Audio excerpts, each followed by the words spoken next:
अमीर वर्सेस गरीब का करवा चौथ। पूजा और शालिनी दो सौतेली बहनें थीं। पूजा की माँ पूजा के बचपन में ही मर गई थी। फिर पूजा के पिताजी ने दूसरी शादी की। दूसरी बीवी पुष्पा से एक और बेटी शालिनी हुई। फिर किसी बीमारी के चलते पूजा के पिताजी का देहांत हो गया। पुष्पा अपनी बेटी शालिनी से तो प्यार करती थी, लेकिन पूजा को बहुत डांटती थी। उसे स्कूल भी नहीं भेजती थी। पूरे दिन घर के कामों में लगाए रखती थी। माँ पहले तो इतना परेशान नहीं करती थी, लेकिन पिताजी के जाने के बाद से माँ मुझे हमेशा डांटती रहती है। सारे घर का काम मैं करूं और प्यार शालिनी को मिले। अरे ओ पूजा, अरे कहाँ आराम फरमा रही है? शाम के खाने का वक्त हो गया है।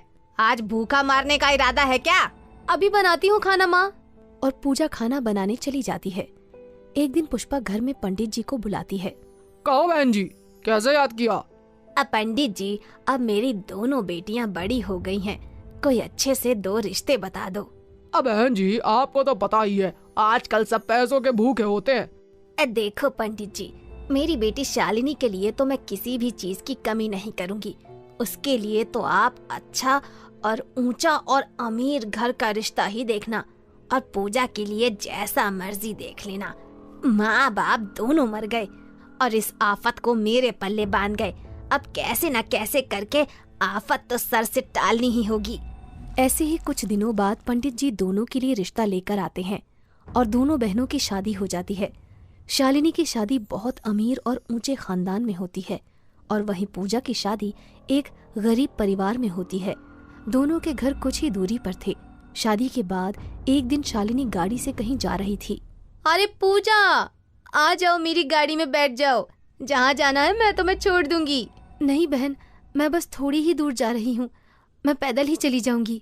थोड़ी दूर तो मुझे भी जाना है, लेकिन मैं तो बिना गाड़ी के नहीं जाती हूँ। मुझे धूल मिट्टी से बहुत एलर्जी है।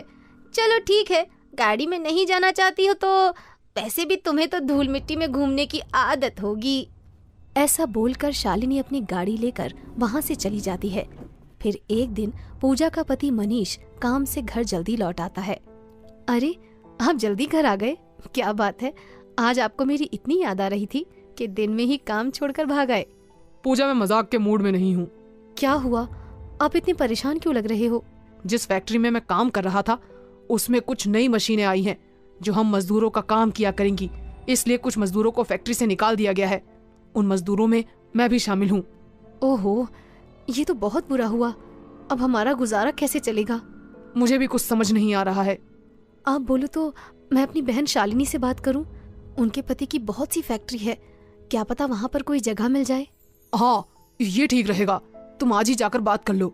पूजा शालिनी के घर जाती है। अरे पूजा, आज कैसे आना हुआ? वो बहन, मुझे तुमसे कुछ मदद चाहिए थी। यहाँ जो भी आता है मदद के लिए ही आता है। खैर बोलो, क्या मदद चाहिए? पैसे चाहिए, घर का राशन चाहिए, क्या चाहिए? नहीं नहीं बहन, ये सब तो भगवान की कृपा से मेरे घर में है। मुझे अपने पति के लिए एक नौकरी चाहिए थी। मेरे पति की नौकरी चली गई है। अगर तुम अपने पति को बोलोगी तो वो अपनी फैक्ट्री में कोई नौकरी दे देंगे, जिससे हमारा भी गुजारा हो जाएगा। ओके ओके, मैं बोल दूंगी। तुम अपने पति को कल सुबह फैक्ट्री भेज देना। वो तेरे पति को किसी ना किसी काम पर रख ही लेंगे। उन्हें गरीबों की मदद करना अच्छा लगता है। ठीक है, अब तुम जाओ। मैंने घर पर ही पार्लर वाली बुलाई हुई है, उसके आने का टाइम हो गया है।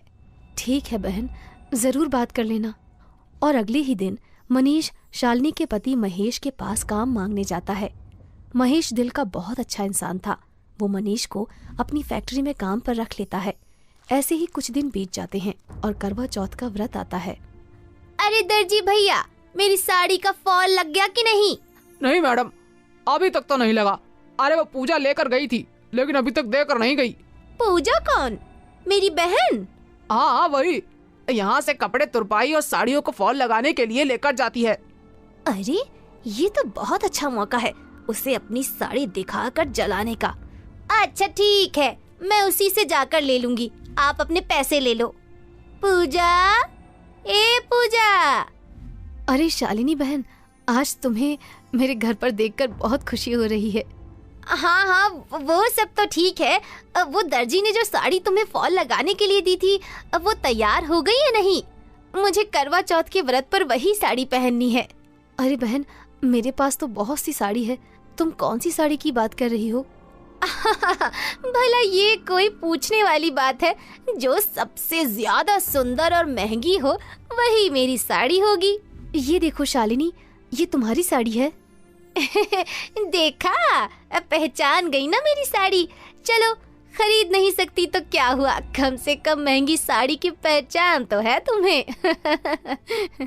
ये लो, ये साड़ी तैयार है। अच्छा, अब मैं चलती हूँ। अरे शालिनी, अभी तो तुम आई हो और अभी चल दी? बैठो ना, चाय बना देती हूँ। नहीं नहीं, मुझे करवा चौथ के व्रत की तैयारियां भी करनी है, बहुत काम है मुझे।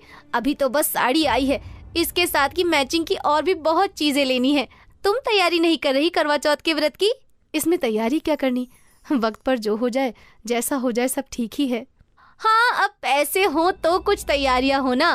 तुम्हारे पति जितना कमाते हैं उसमें तो तुम्हारे घर का गुजारा ही होता होगा। बहन, व्रत तो हम अपने पति की लंबी उम्र और उसकी सुरक्षा के लिए रखती हैं। इसमें महंगी साड़ी और कीमती गहने क्या करेंगे? इस व्रत में तो सच्ची श्रद्धा, भक्ति भाव, मन की पवित्रता होनी चाहिए।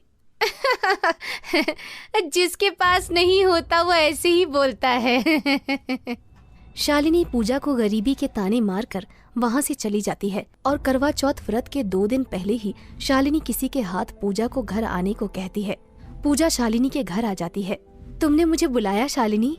हाँ पूजा, मुझे तुमसे कुछ काम था। अगर तुम बुरा ना मानो तो मेरा काम कर दो, उसके बदले मैं तुम्हें पैसे भी दूंगी। क्या काम है शालिनी? वो मेरी काम वाली 2 दिन तक नहीं आएगी। वैसे तो मैं घर के सारे काम कर लेती हूँ, लेकिन मैंने अभी करवा चौथ के व्रत के लिए पार्लर से मैनिक्योर और पेडिक्योर और फेशियल और नेल आर्ट भी करवाया है।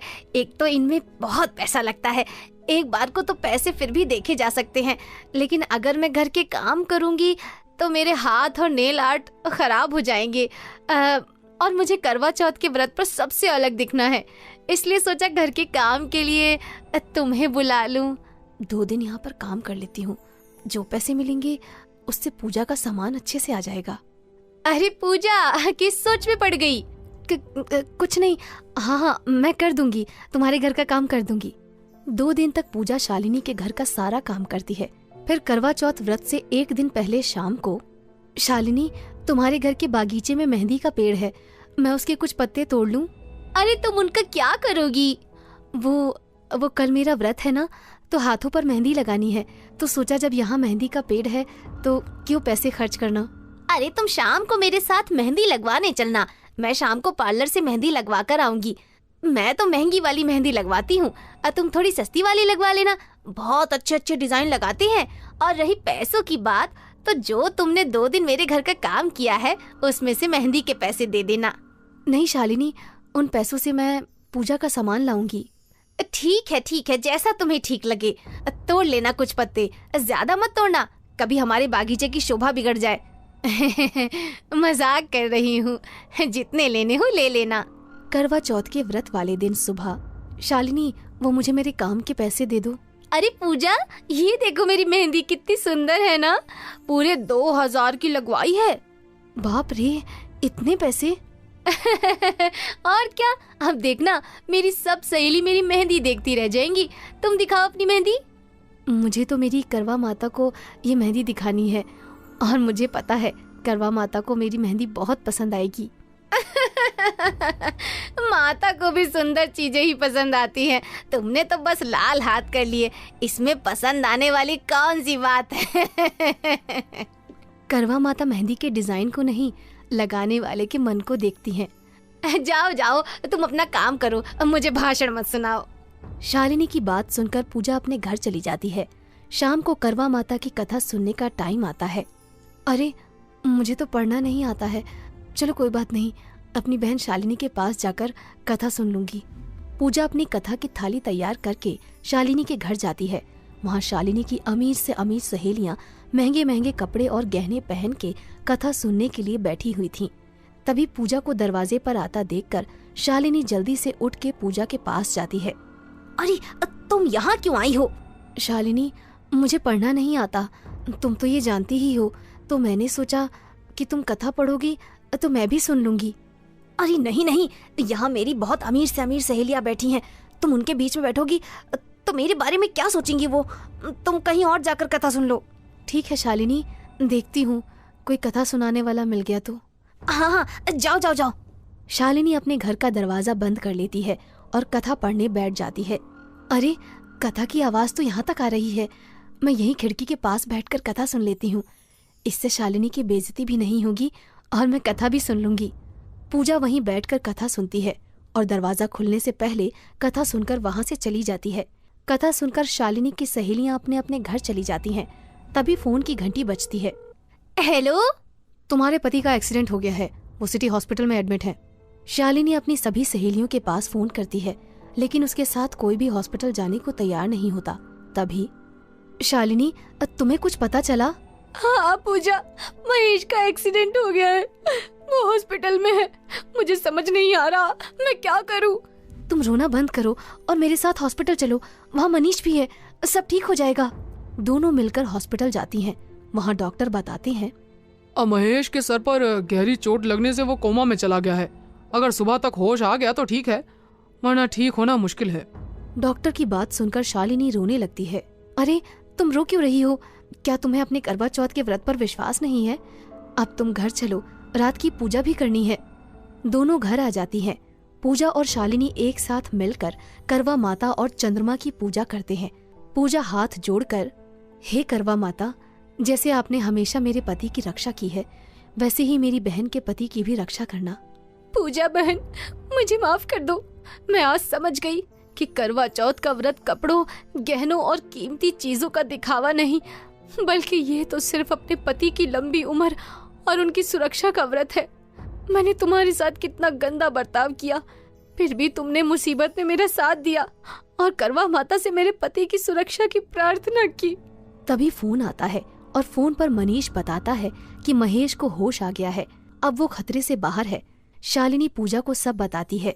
देखा, तुमने सच्ची भक्ति और भावना से पूजा की तो करवा माता ने सब ठीक कर दिया। जय करवा माता की।